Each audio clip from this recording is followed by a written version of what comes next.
Seventh graders, we're going to continue our exploration of the battles of the American Revolution that we started last time. We're going to go into battles that took place right in our area with the New York Campaign and the Battle of Trenton. And we're going to look at the course of these battles had on the long-term history of the American Revolution. Last time we talked about how, to me, the Americans had to be like Rocky Balboa, the fictional boxer from the movies from the 70s and 80s and 90s and 2000s and 2010s. Anyway, so Rocky, to me, embodied the American goal for the war, and that was to not get knocked out. That Rocky, especially in the first movie, steps into the ring with the champ, gets beat up bad, but he just won't get knocked out. And when he gets a small window of opportunity, like for the Americans in Saratoga or in Yorktown or in Trenton, when he gets a small opportunity, he hits the British with everything he's got and makes it count. That was the American strategy.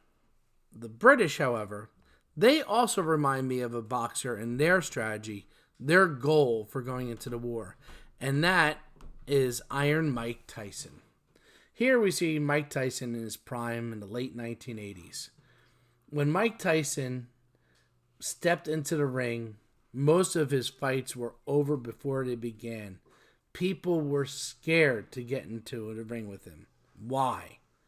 He walked in with no fanfare, no robe, no music, dressed in black, and the second the bell rang, he hit you harder than any other boxer had ever hit anybody. Again and again until you were on the mat. Most of Mike Tyson's matches in this part of his career were over in the first or second round by knockout. This is who the British wanted to be in the war. They wanted to come in as the world champs. They wanted to hit their opponents harder than they've ever been hit before and make them think twice of ever stepping into the ring with them again. Not just the Americans, but any British colonial power. They want to teach them a lesson, a fast, furious, hard lesson. They want this war to be over not in a matter of years, in a matter of months, if not weeks. So they want to hit him hard like Iron Mike. And this strategy comes to play in New York City. The British launch shortly after the Declaration of Independence is signed. A marine landing, a marine invasion of America, meaning that they're taking their troops from the water onto land. This was the largest such invasion in history until World War II with the D-Day invasion. They send thousands and thousands and thousands and thousands of British soldiers and Hessians, German soldiers for hire, to New York with the hope that they could crush the Americans quickly. New York is in the center of the mid-Atlantic colonies. And if you take New York, you can essentially cut off the New England colonies and the southern colonies from one another. Basically, cut the 13 colonies in half. Moreover, from New York, they hope to move up the Hudson River very quickly. If they took control of the Hudson River and were able to get British battleships up it and then send soldiers into New England, they thought that if you cut off New England, which they saw as the head of the beast, that the body of America would die. That's Howe's plan. Take New York City, take control of the Hudson River, move the British Army up the Hudson, end the war very quickly. And going into this, it's amazing that they didn't pull it off. They outnumber Washington's forces by more than 15,000 soldiers. Washington's army, most of them are sick, are malnourished, are untrained. They're militiamen, and they're watching these massive floating battleships, these floating weapons of war, carrying tens of thousands of soldiers coming towards them off the Atlantic towards Long Island. And that's who they have to fight against. Washington pretty much knows he's going to lose this battle. Imagine going into a fight knowing, I'm definitely going to lose this and I still have to fight it. He knows he just can't retreat. He can't run away and try to save as many troops as he can. Once again, like Rocky, he needs to make this battle last as long as possible. He has to stop the British from taking control of New York City and the Hudson River in August. He has to stretch it out. There's 3 major battles, but there's a lot of guerrilla conflict that takes place over the course of 3 months.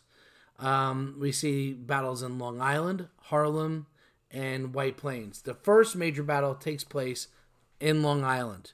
Think you want to land on and take New York City, taking control of Long Island, which is a natural barrier to New England and runs right alongside the island of Manhattan, is a great way to do it. Washington almost gets captured in the Battle of Long Island. His troops are pinned up against the East River. The British are moving fast in, and Washington must have had somebody on his side from up high that day, because a massive summer storm swept through and basically blocked the British from Washington. This gave Washington time to have his troops board boats and cross over to Manhattan, getting away from the British. The British take control of Long Island, but now to get up the Hudson River, they have to go alongside the island of Manhattan and eventually the areas of White Plains and the Bronx, uptown. If you look at uptown New York, there's a lot of high ground there, a lot of cliffs. And the Americans set up cannons, set up artillery along there so that the British cannot bring their boats up. In the end, because Charles Lee, who's going to be Washington's frenemy throughout the war, Charles Lee fails to send reinforcements over from New Jersey. Washington has to give up New York. He loses the first major battle of the war. Remember, Washington loses a lot more battles than he wins. But there is hope in this. 1, the battle that the British hoped would be over in a couple weeks took 3 months. And it doesn't fully end until the end of October. Well, end of October, New York starts to get cold. And parts of the river start to freeze. They couldn't send the battleships up the river in the thought that they could get frozen in, be sitting ducks, and lose them. So they figure they have to wait to the spring. This buys the Americans enough time to set up defenses at West Point and other places to block the British route up the Hudson River to stop them from this ultimate part of their plan. Washington loses New York City, but he wins time. That time ultimately will help them outlast the British. And for the British, they realize, well, wait a minute, maybe there's something to these Americans. Maybe we're not going to knock them out quick. They're not going to be as easy as we thought. Here you see George Washington ordering the retreat as the storm is raging, blocking them off from the British Army so they can get into Manhattan and stretch the battle out for months.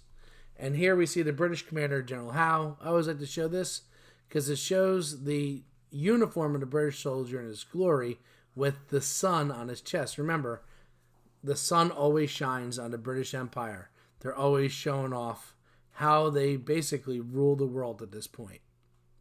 So, we're next going to talk about another movie analogy,